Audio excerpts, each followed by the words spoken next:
Hi, everyone. Welcome to episode 6 of the Future of Work show. And today's topic is one which is so interesting and somewhat mysterious to me, the art of storytelling. So, let me, in fact, begin with a story that all of us know and have heard many, many times in our lives.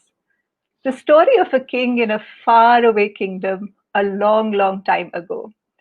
Now, this king had been betrayed by his wife and he'd had her executed. But the matters didn't end there. He had developed such a hatred for future wives and women that he would marry a young bride and spend the night with her and have her executed the next morning. So this went on and on till all the young brides in the country had been executed. And no one knew what to do next. So the prime minister's daughter offered to be the next bride, and she told her dad that she had a ruse that would help her through this extremely complicated situation. So, as we all know in the story, every evening she sits with the king and she starts off a story which is so interesting, but then she doesn't quite end it. She leaves the story at a very interesting place, and then the king cannot have her executed the next morning. So he needs to hear the rest of the story and brings her back in. And so on, it goes on for 1,000 nights. By the end of it, the king realizes that his plan was actually very cruel and foolish, and she lives for as his queen forever. At least that's what the story says. So that's really the power of stories, the power to give people life and sometimes otherwise. So, to understand some of what gives stories their power, I have with me two amazing storytellers, Ameen and Ravi. Hi, Ameen. Hi, Ravi. Welcome to the show. Thanks, Hi. Shalini. Hi. Hello. So, as Hi. some of you might know, Ameen is the founder of Storywallahs. He's been working as a storyteller in some form or the other for about 2 decades. He has a background in advertising and theater. And we're going to ask a little bit about his motivations to start Storywallahs just a little bit later. Ravi is a graduate from IIM Ahmedabad, and he's worked in fields like consulting as an entrepreneur before starting off as a storyteller coach. And now he works with many businesses, many leaders to help them tell their stories better. So thank you, Ameen. Thank you, Ravi. So happy to have you join us today. So one of the Thank things you so much. Thank you. One of the things I must tell both of you that when I was going through your website and your LinkedIn page, both of you have given me some very quotable quotes. So, Ravi, I loved what you said about if data is the new oil, storytelling is the new refinery. I mean, that's supremely quotable. And Ameen, I love what you say about those who tell great stories have great stories. Is that what you say? Yeah, it's Ira Glass actually who says this that great stories happen to those who can tell them. And Ira Glass is an NPR radio chat show host, and I just love it. And Very uh, powerful. Yeah. absolutely. So, one of the questions I've had for a long time, and I'm obviously no storyteller at all, is just how storytelling has suddenly come to the forefront. And, say a decade ago, people may have looked at even the term storyteller with a little bit of, with a little bit of questioning that what is this job? What does one even do as a storyteller? How is that connected to business? But we've seen such a change over the last maybe 5 or 7 years where people like both of you and actually many, many others. Today, it's really not uncommon to find people write storyteller right in their LinkedIn, headline. So the field of storytelling and as it connects to business and leadership seems to have really exploded. And that's really my first question. I'd love to understand from both of you your thoughts around, what really is happening that's led to some of this prominence for storytelling. Ravi, why don't you go Yeah. first? Okay. Thank you, Amin.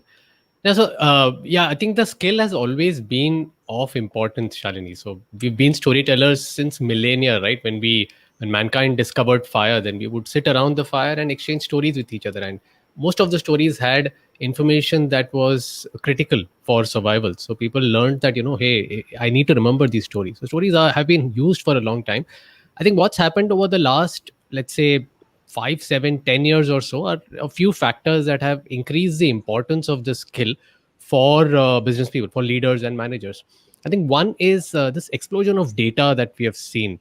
So I remember this conversation with a media company. I was working with them to improve their storytelling skills, and they were saying that earlier, during the days of cable TV, we used to get data about TV viewing habits like once a week.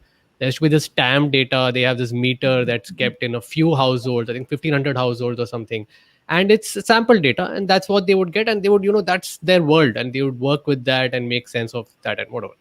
Now with the Netflixization of viewing, that same company has an online streaming platform also, and there they are getting second by second data. What happens after the 15th second? Where does attention drop off? Where do people switch?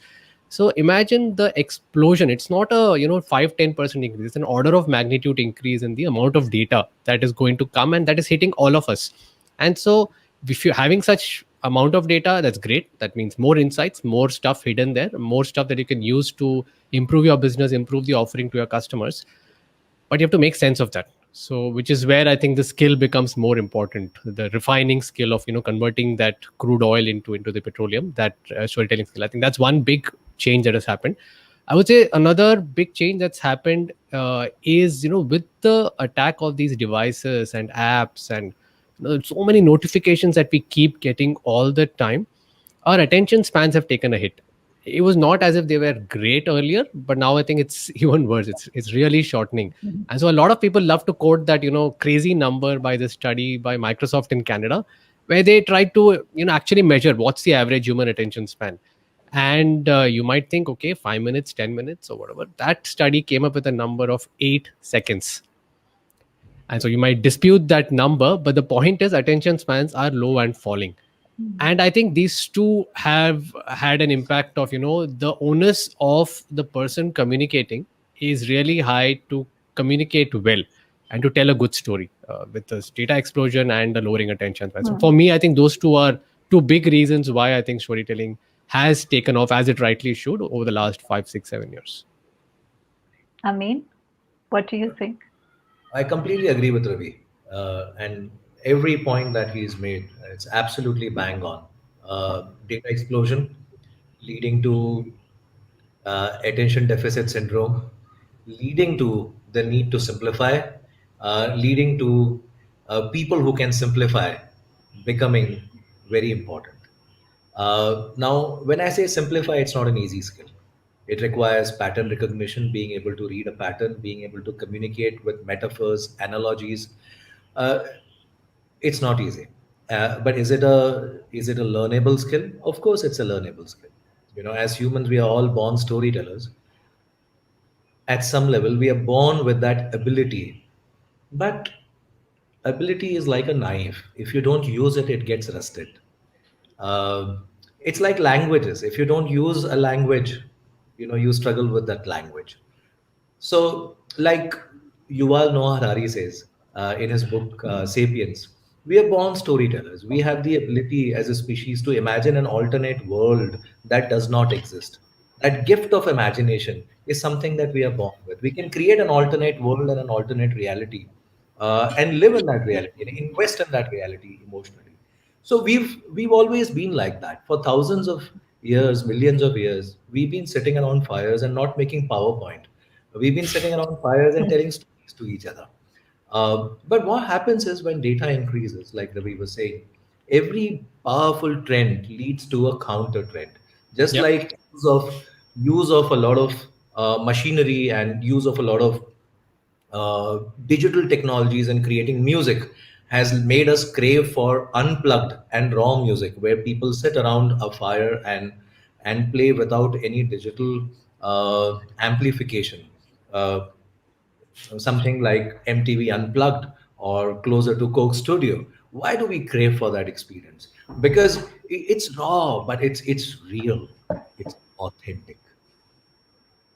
So let me ask you then, do you think that, given that we're entering a future which is changing much more rapidly than anything any of us have really experienced in the past, um, and the fact that, as you said, there is both a data explosion and a sharp reduction in maybe attention spans, do you think this role of stories itself changes?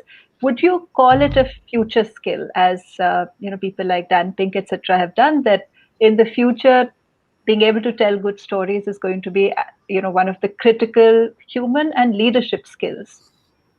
Wonder what you think about that. Well, look around you, not just of the future, but of the past as well. You will see that great leaders have always been good storytellers. In fact, it is one of the key skills that makes them a leader. Leader is about communicating a vision, inspiring people to follow that, buy into an idea.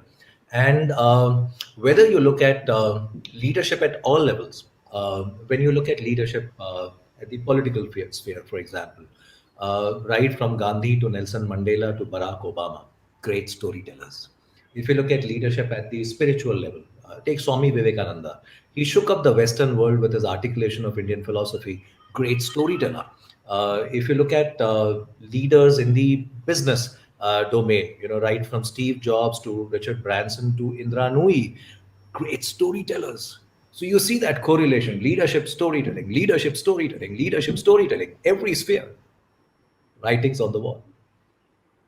So see, this is so interesting. And for instance, Ravi, you did an MBA, you went to business school, you went to MICA, so at least you had some exposure to communication. But Ravi, you and I went to the same school. So, Yeah. I can say that was never a central part of, say, the MBA discipline. And I don't think communication or storytelling, I don't think it ever really entered any of our MBA curriculum, except for, I think, a couple of courses which we had around learning from stories. And you yourself, Ravi, have had a career which I think started off fairly left brain. The whole, you were a chartered accountant, Yeah.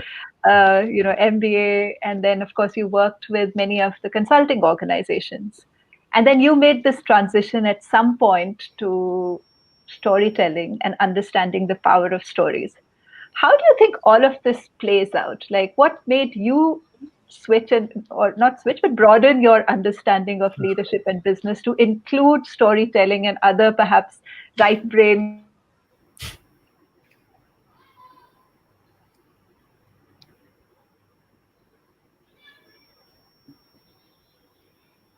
Sorry, Shalini, I can't hear you.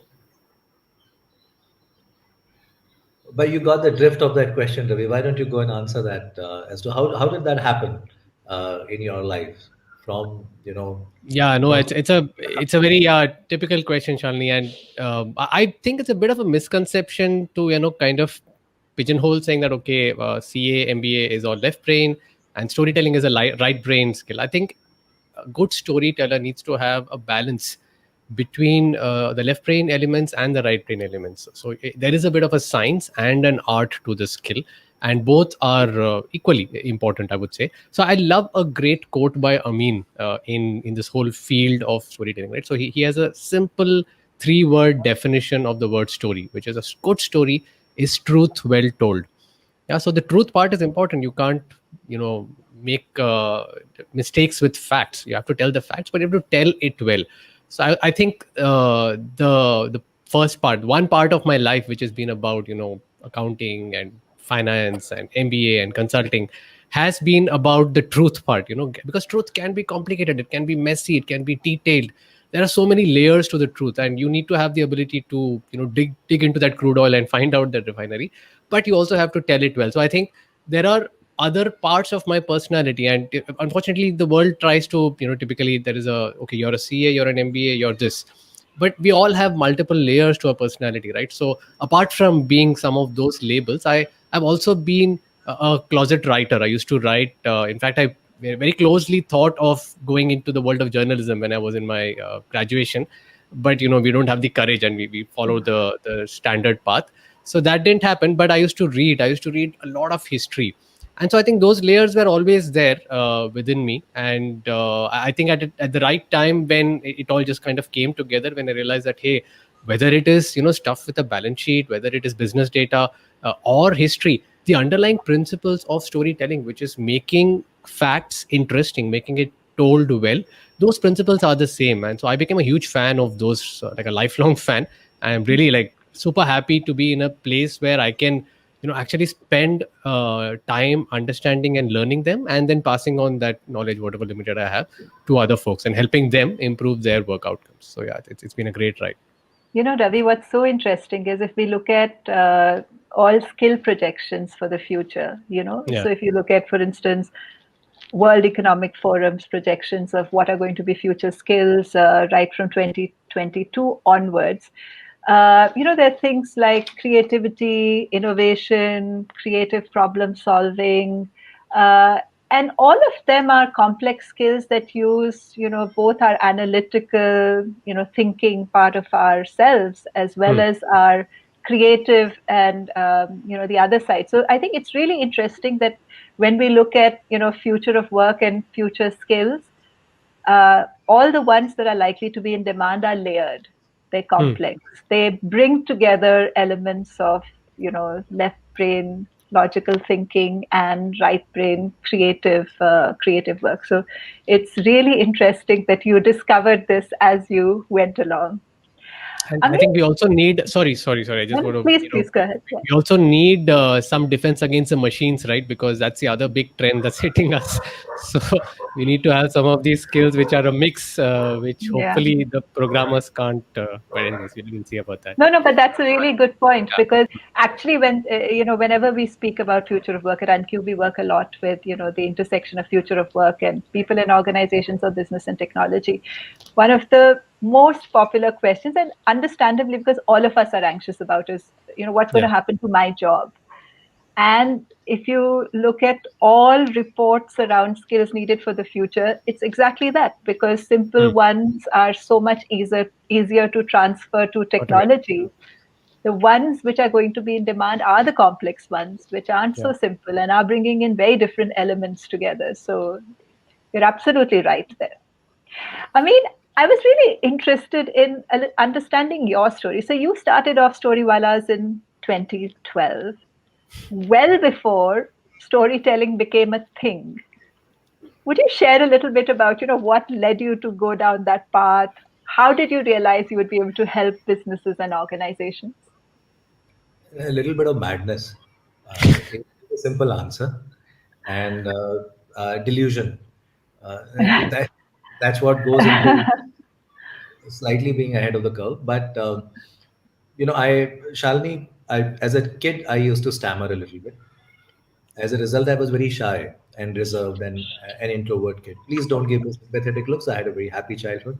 Uh, but around grade sixth or seventh, my mother, who was a teacher, she enrolled me into speech therapy and theater and elocution and debate competitions and poetry recitation and extracurricular activities and Boy Scouts and National Cadet Corps, and I could go on, but you get the gist. A comprehensive damage control strategy to push me out of my comfort zone, out there in the fun, and I hated it, to be honest. But when I look back now, I'm extremely grateful to my mother because uh, speech therapy helped and theater helped. My first role in theater was to play a dead body, but it gave me a lot of confidence and to be comfortable in front of audiences. And I fell in love with theater. It became a large part of my life early enough in life. From high school, I was doing a lot of theater. In college, I was doing a lot of theater. So when I passed out of MICA, I joined Ogilvy in Mumbai. I started working in advertising. I had a day job, which was in advertising, and I had an evening job which was in theater. Both are forms of storytelling in some level. So I was not, Storywallahs wasn't born, but I was doing storytelling. I was working with theater and I was working with advertising. Now, advertising is where my work was as a communications planner. And a lot of people think of advertising, the stereotypical image is that it's toothpaste advertising or soap advertising. But you advertise anything. right? You advertise political campaigns and get people to buy into a political ideology or not buy into another political ideology. You get people to buy into a savings bank account. When you open a bank, people don't easily go and open bank accounts there, but your advertising has to persuade them into doing that. Just to explain what I mean by that, when a restaurant opens in your neighborhood, you feel like going and eating there. When a bank opens in your neighborhood, you don't say, let me go and open an account. You don't know, so how do you influence people through communication to buy into an idea? How do you build trust? How do you build how do you get people to open their wallet and vote with their money? And so that got me interested in behavioral economics, in how people buy into ideas. And parallelly, I was doing theater and advertising and all of that. So in the course of that work, I really got interested into how people buy into ideas. And there I found, stories play this hugely powerful role. And I said, we don't leverage that power outside of advertising. But leaders have always done that. Now, if that could be put into a process, if it could be taught as a teachable skill where people could learn that, that would be very useful. I also wanted to help teachers. So when I started the Storywallahs, one of the desires was to help teachers become better storytellers. Teachers become teachers by doing B.Ed, M.Ed, and one of these are really dated curriculums. And what's missing there is storytelling. Now, if you think about your favorite subjects in school, it's very likely you'll remember your favorite teachers as well. And if you remember the subjects you didn't like, you'll remember the teachers you didn't like. So there's a strong correlation there. And storytelling can make any teacher, any subject interesting.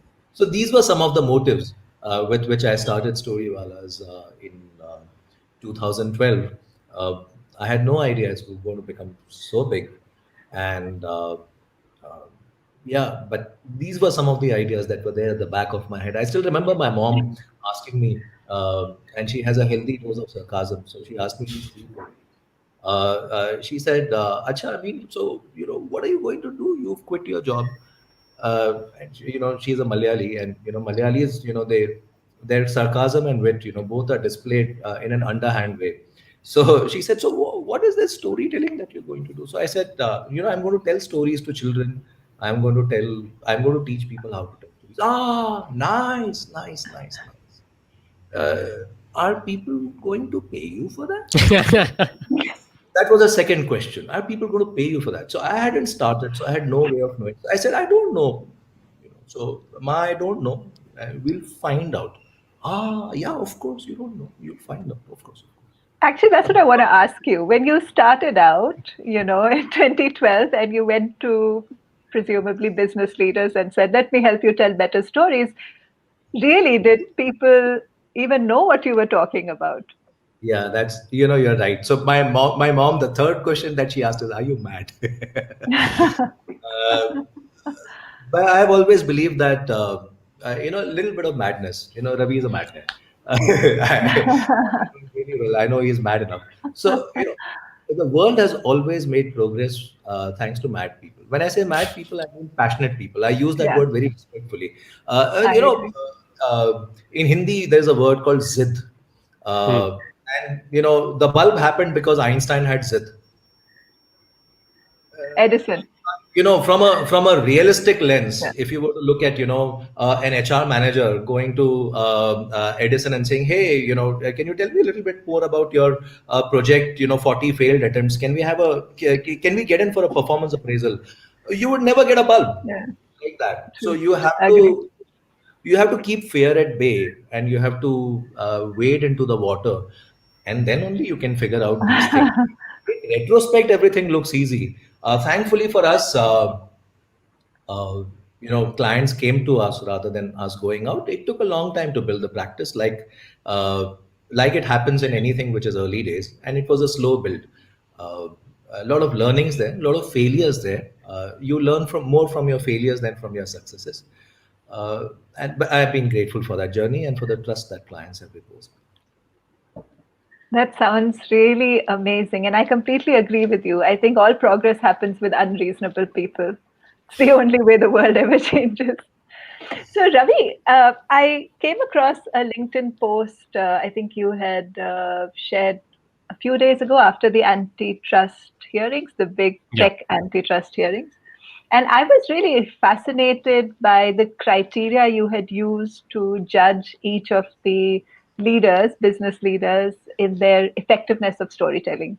So, would you mind sharing a little bit about why? Firstly, why did you think this was even an important topic, to yeah, cover? Like, why should their storytelling skills even matter? And sure. second, why you used the four criteria that you had? No, yeah, thanks for that, Shalini. So, I'm a big fan of good storytellers, and there are, of course, good storytellers from all walks of life. Harsha Bhogle is a fabulous storyteller when it comes to cricket. Shekhar Gupta is great at politics. Malcolm Gladwell is brilliant when it comes to some of his, non-fiction books. But in the world of business, there are, of course, leaders.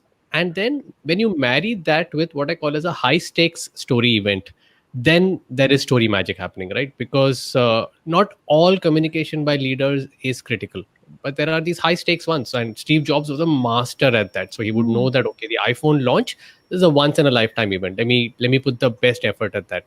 Now, all of these four, it's not that every year or every few years you'll be tried by the U.S. Congress, and your voice, your story, your words will be read and heard and interpreted by millions, if not billions, around the world.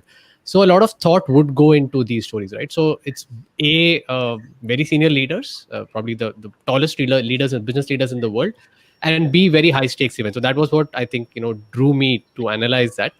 Now, in terms of how to analyze that, I basically try and break it down, and it's actually you know probably a little unnatural because many people probably just write. They don't really think that, oh, okay, I'll first put a structure and then I'll do this. Although some people do that too, but many people just write from their heart, right? But for me, the idea is to try and see what can others learn. If others want to learn, how can we break it into these smaller pieces and then say, okay, hey, this piece was very well done here versus this piece was not so well done here, and so on. And when I try to do that, I try and look at a story as like a layered cake. For food aficionados, there's a multi-level cake, and then you try and see, okay, what's the base of this cake? The base of this cake is like the story structure or a framework, so the broad outline of the story that they're talking about, and then you keep adding the layers. So there's probably a human story layer there somewhere. When people are talking about themselves, they're being vulnerable, you get to know them well, you probably trust them a little bit more. When people, instead of just reeling out statistics about the impact that they have had, when they're able to say, hey, this is a story of one person, one single mom living in rural Indiana who has benefited from our product, then that makes it more interesting. When people are adding layers of curiosity, of surprise, and so on, so there are this bunch of layers that are there. And then there, of course, if you're making a presentation, there is a visual layer because you have to kind of put it on slides. And finally, if you're actually talking through it, there's a delivery layer. So broadly, there's narrative, visuals, delivery. These are the three big ones. And then within that, there are these multiple parts of the storytelling cake. And so I just basically then try and break it down and then see, okay, oh, this one, I thought Bezos did a great job of telling his personal story. I didn't see any of that coming in Tim Cook's story, and so on. So it's a little presumptuous of me to kind of go and make some of these points, but I think it's fun also. Yeah, so that's the approach I used, Shalini. It was a really fascinating take. And just remind me, there were four criteria, right? One was Yeah. personal story, stakeholder story, then data Yeah. So story, was it? yeah. So broadly, if you see, there is something about the data and then something about the human element of the story, right? So in the human Right. element, I kind of broke it into two parts. One is your own story. You are a leader, but you're not Amazon. You're Jeff Bezos. You're Sundar Pichai. Tell me about your story. And Sundar Pichai did allude to it, saying that when he grew up in Madurai in India. I didn't have access to a computer. So when I went to a lab in the US the first time and I saw, oh my God, so many computers all available to me, you could almost sense that wonder in his tone, although he had kind of toned it down a bit in the story, but you could see that. And Jeff Bezos also went full ballistic. It was brilliant. His own mom, who used to sit in class, was so driven. She was a teenage mom. She used to have him by the side, give him something to eat or drink, and keep him occupied while she is learning. And such a wonderful story. Immediately makes him so human, so likable. And both of them did that well. Then there was a stakeholder story, which is, you're telling you're making an impact on it, so many million employees, so many million customers, but can you tell me the story of one such person, one real flesh and blood person? Who is that person? Why should I care about that person? And so that was a second one, which I thought, a couple of them did well, but the others didn't really bother too much.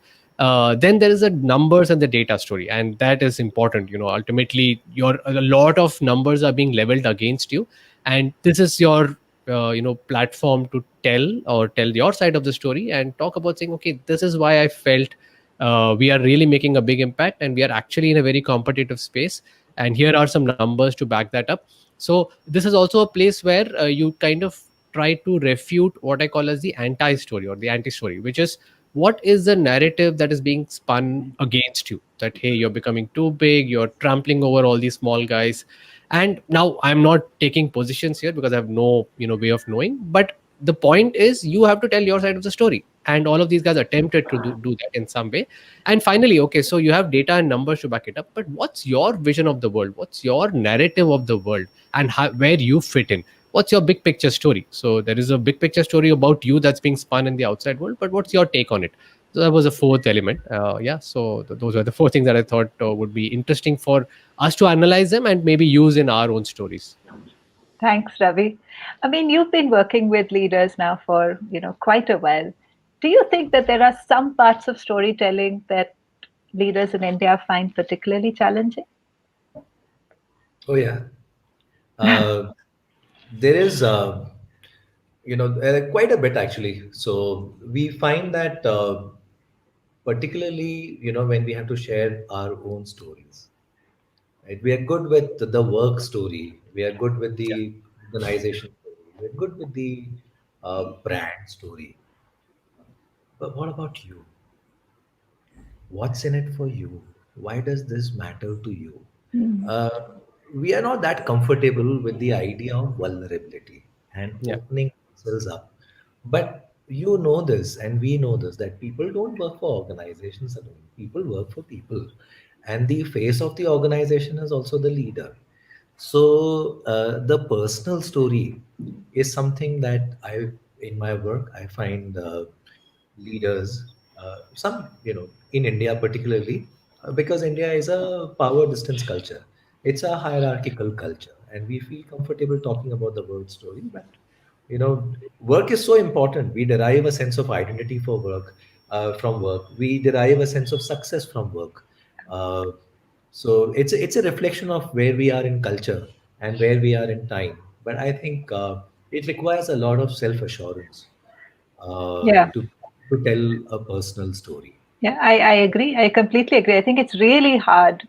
And if I think back, I think there are very few examples I can think of people, particularly in the corporate world. I mean, might have heard a little more in, say, the impact world, where people can connect what they're doing with, the mission of the organization. But one will really have to think back to see the very few examples of people who have the comfort with revealing a personal story.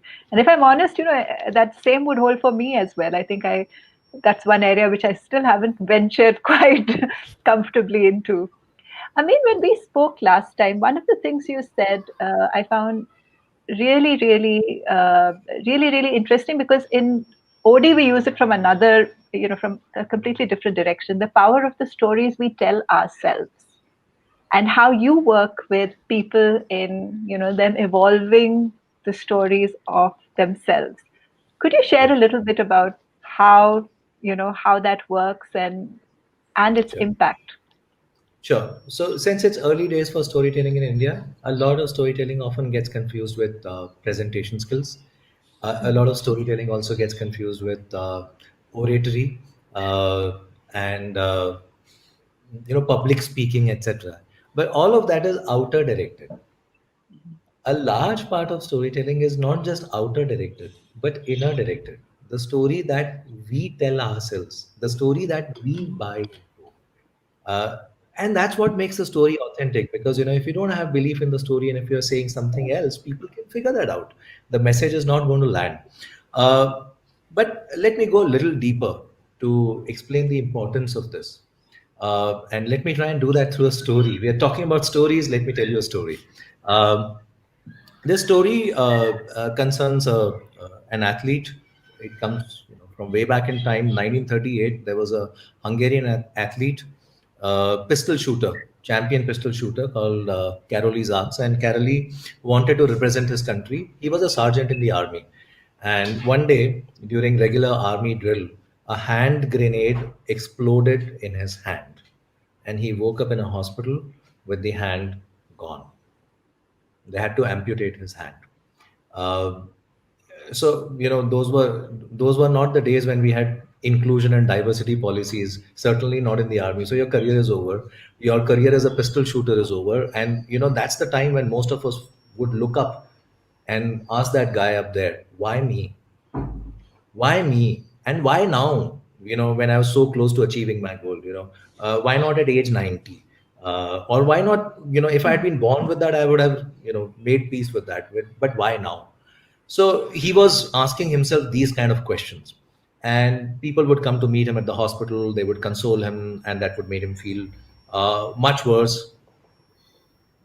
Uh, I'd just like to reconfirm, are you with me so far? Can you hear me? Yeah, Yeah, yeah, very clear. everyone said. So a couple of days later, he just disappeared, and people couldn't find him.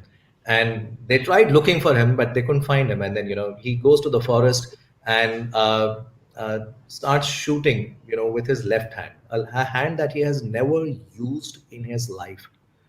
And he trains for a year, and comes back a year later to win the championship in Hungary. But his dream to represent the country in Olympics remains just a dream, because 1940 the World War happened. 1944, 4 years later, the World War still going on. 1948, he's lost 10 years. 1948, and you know how important age is. 1948, he goes to the Olympics after World War, and he breaks the world record and establishes a new world record shooting with his left hand. 1952, he goes to the Olympics again and wins gold again. Now, I'm paraphrasing what he said, Yeah. and what he said was, when that happened, I had two choices. I could look at the hand that was not there, and spend the rest of my life looking at the hand that was not there, and asking myself, why me, why now? Or I could look at the other hand that was still there, and you just need one hand to shoot a pistol. So, it's a story to me that embodies this idea that what stories we tell ourselves, they shape us, they make us. And if from a behavioral perspective, if you were to look at, where do actions come from? Our actions come from our belief systems. And where do belief systems come from? Our belief systems come from the stories we buy into. Even a simple action, when we touch somebody by mistake while walking, with our legs, what do? We bend down and touch the lower part of that body, that person's body, to our head. Why do we do that? That action comes from a belief system that a God resides in everyone. And I have just touched a God with the lowest part of my body. So what do? I don't back off like in the Western system and say, hey, buddy, sorry. In fact, I lean forward. I bend and touch the lowest part of that person's body, and touch it back to my head, so that these two gods are back in equilibrium. Now, where is that action coming from? That action comes from a belief system. And that belief system comes from a story that we buy into. So if you want to change actions, you have to change belief systems, and you have to change belief systems, you have to change the story. And that's where what story we buy into becomes very important. And as a leader, when you're very clear about that, because your decisions impact a lot of people. So it's very important what story we tell ourselves. Then, I mean, as what advice would you give a leader on telling better stories to themselves personally? Two or three things that you think would be helpful for them to keep in mind. This work at a leadership level, it becomes very deep work. And first of all, you have to be very, very rooted and self-assured and realistic, and be aware of the responsibility of a leader, as to how many lives depend on you, and the burden that you carry as a leader. Leadership is not an opportunity to lead. A lot of people look at leadership as a reward. What I mean by that is, I've worked for 30 years, and I have risen through the ranks, and I slogged and I gave the best part of my years to this company, and now I have earned this reward. It is not a reward, it is an opportunity to serve. That mindset, again, so what is the story? Are you seeing this? If the story of the elevation is that as a reward, you got that story wrong. So the story of leadership itself. The story of leadership Leadership itself, itself. it's not a reward. So today the story of leadership, a lot of people think of it as, I served 30 years in this company, I have risen through the ranks, I have put my sweat and blood, now is my time to sit in that cabin, and now is my time to, I have earned this reward. It's not a reward, it's an opportunity to serve. This is more difficult now. This is not a reward for everything that you did in the past. This is now about the future, and that's not going to be easy, but it's a huge responsibility. So that when you have clarity about the story of leadership itself, first of all, that what story are you telling yourself of that leadership, it starts from there. So that's the first point, that what is the story you're telling yourself about your elevation into that role and your role as a leader. So it starts there. um, then I think it is about authenticity. And story is not about telling, it is about doing, it is about being, it is about living that story. Because as a leader, you're at a platform, you're elevated, everybody's watching you. Let me give an example. You can say everything at an induction, and you can have all of these big words on the walls, on the posters, on the elevators, in the conference rooms, etc. But values have to be in action, they have to be lived behavior. So the leader has to, I say the story is not saying, story is doing. Here's an example. Narayan Murthy, Infosys, back in the days, wanted to send a message out that we should be cost conscious in the company, and we should spend the company's money in a way that as if it's our own money. Now he could have sent a memo, but instead of that, what did he do? He started flying economy. He started, now one of the richest guys, let this sink in, one of the richest guys in India flies economy. He has earned it, but that's not the story he's bought into. It is not about reward. He's saying, I'm not asking you to do something that I can't do myself. So in Story a has to sense, be sorry, I'm just going to just jump in a little. In a sense, you're speaking about living a story. living the story. Yeah. And Being for a leader, living a story is the most authentic and the most real part of storytelling. Is that Absolutely. Two more stories very quickly. Ratan Tata, he was on the way with his colleagues in a car on a long distance journey, and the car had a punctured tire. Most of us use a brake for a welcome smoke break. Men use it for a loo break in the open. Uh, so he was traveling with his senior colleagues, and they took the opportunity to stretch and have a smoke maybe, and soon realized that Mr. Tata is nowhere to be found. And they went looking for him. Guess where they found him? He was sitting, kneeling down on the road with the driver, sleeves rolled up, helping him change the tire. Values have to be lived and demonstrated. They are not to be put up on posters. No, that's another story. And Gandhi is the best example of that.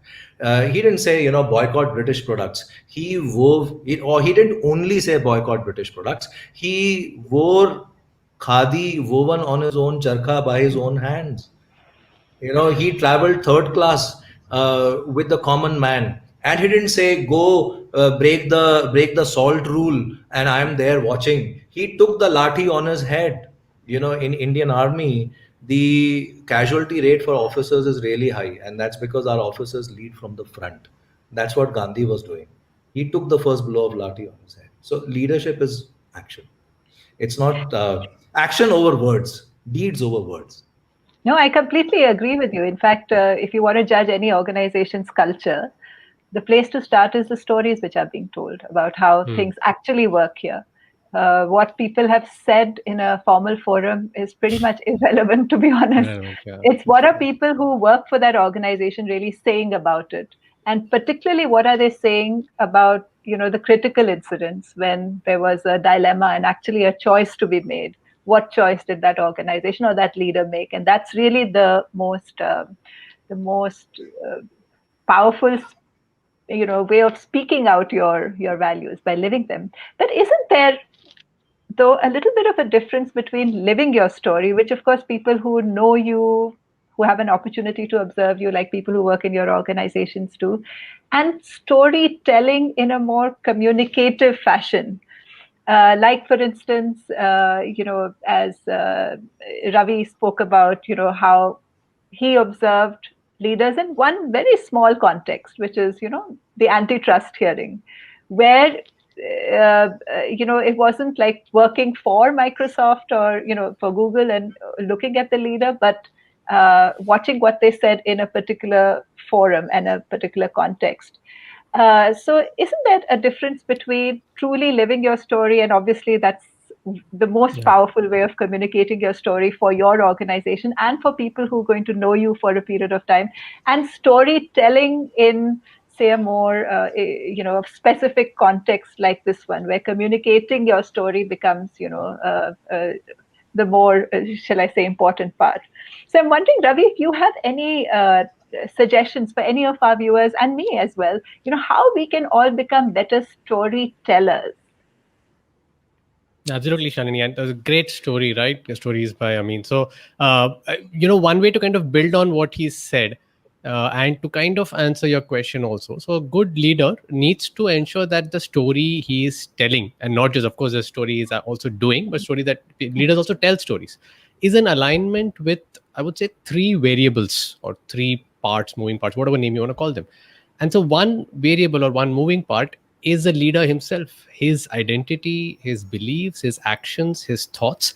And as Amin is rightly saying, that there are many leaders who will say something at a forum, but they don't do that. They do something else, and then that immediately makes them not a good storyteller. Unfortunately, the word storytelling gets a bad rep because of folks like this, because they say, "Arey, kahani mat sunao, numbers batao," or we know this. He's just spinning a story. He's just doing rhetoric.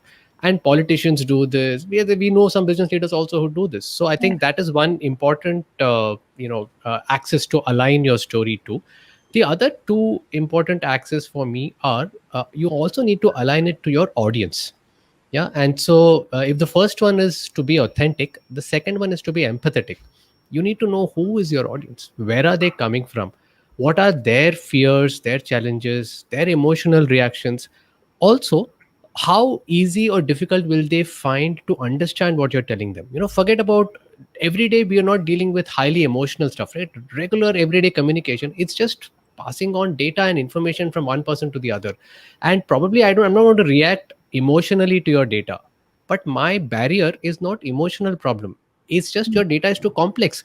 You're not simplifying the story to me. So a good storyteller will be empathetic to the understanding ability of the audience, and then say, hey, I've got a ton of stuff, but here is how I'm making it simple and easy for you to understand.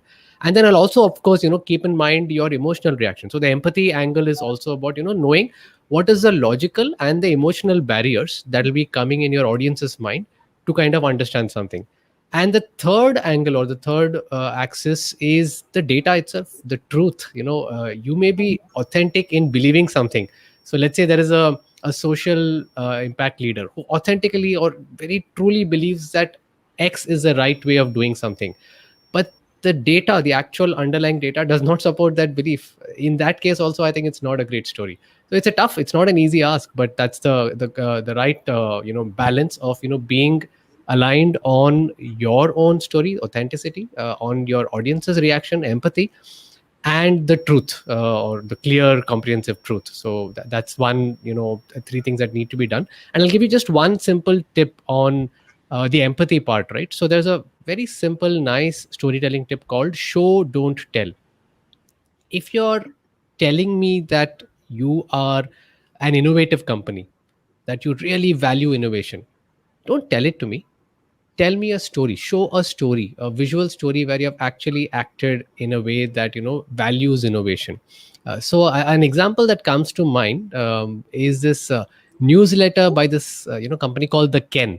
So every Saturday they release a newsletter called Nutgraph, and I'm a big fan of it because they go deep and dive into fairly complicated topics and try and explain it, and not just explain it but also tell us what will be the implication for us in our daily life.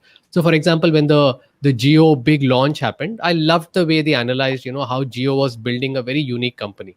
So the story that struck me was the one that happened last Saturday. So every Saturday it comes out, and this was about there's this new AI revolution that's happened by this company called OpenAI, which is called GPT-3.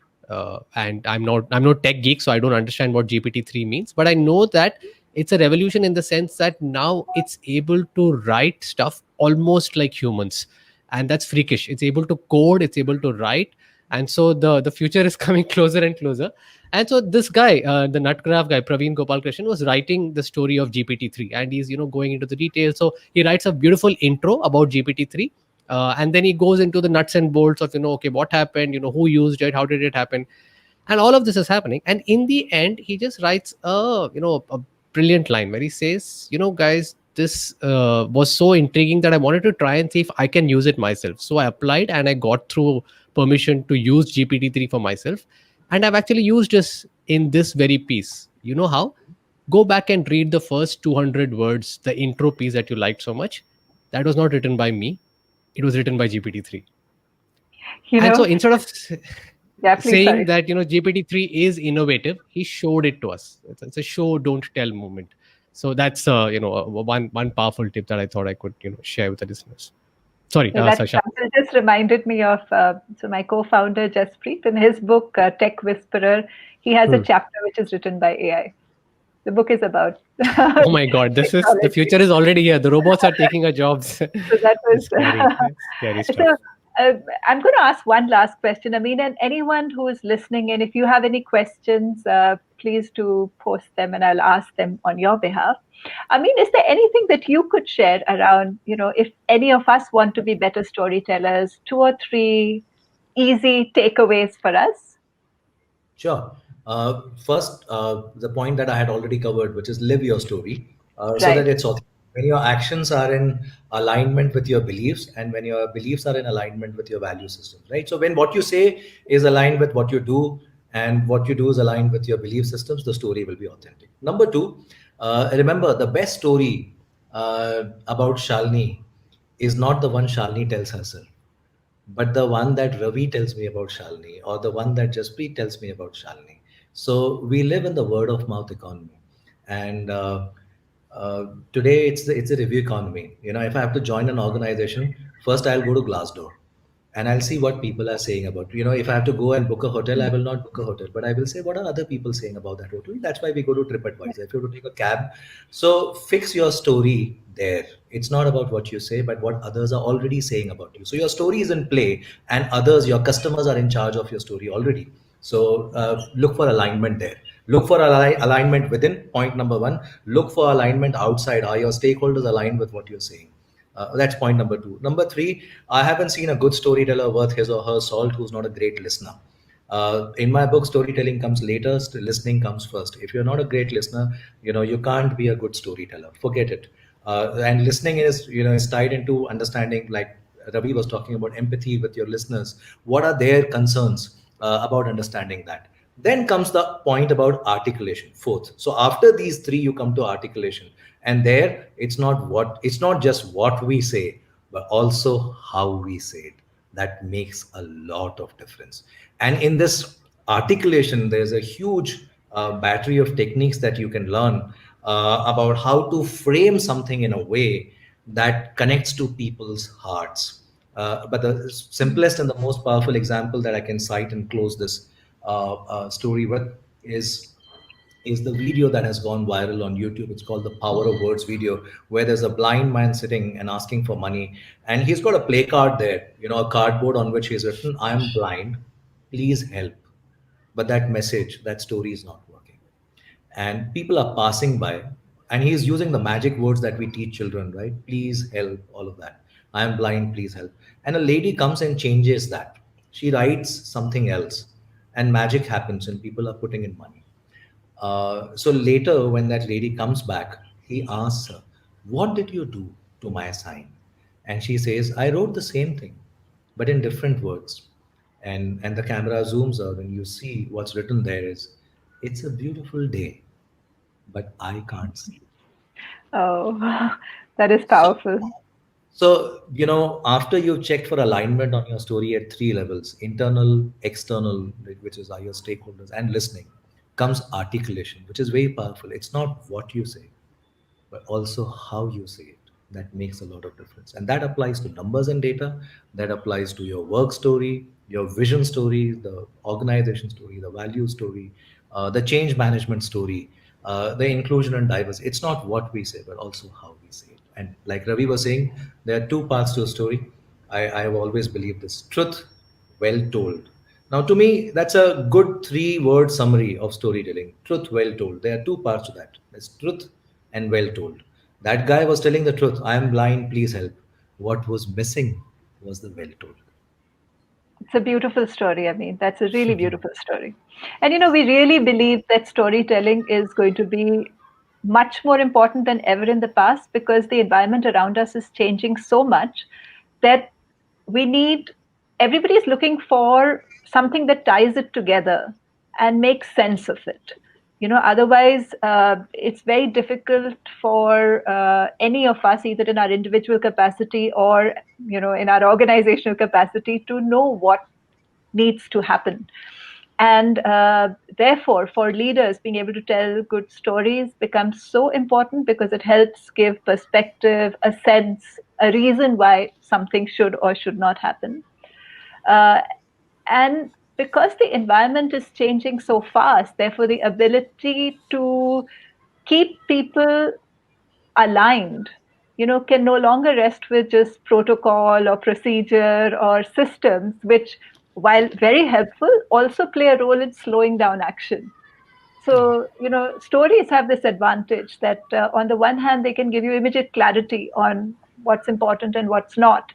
And at the same time, they don't really necessarily tie down your action, in a very narrow band, which is perhaps the reason why, in all cultures of the world, stories and particularly mythology and, epics have played such an important role in, while they're not prescriptive, but they give you this broad canvas of, what the big truths are and what are the grand rights and absolute wrongs. So I'm going to look at some of the questions.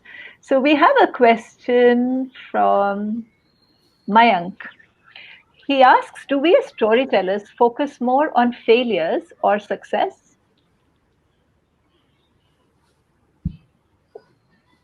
Ravi? Yeah. No, I think both stories are important. But I think failure, as Ameen was saying, failure teaches us more. Success, what do they say?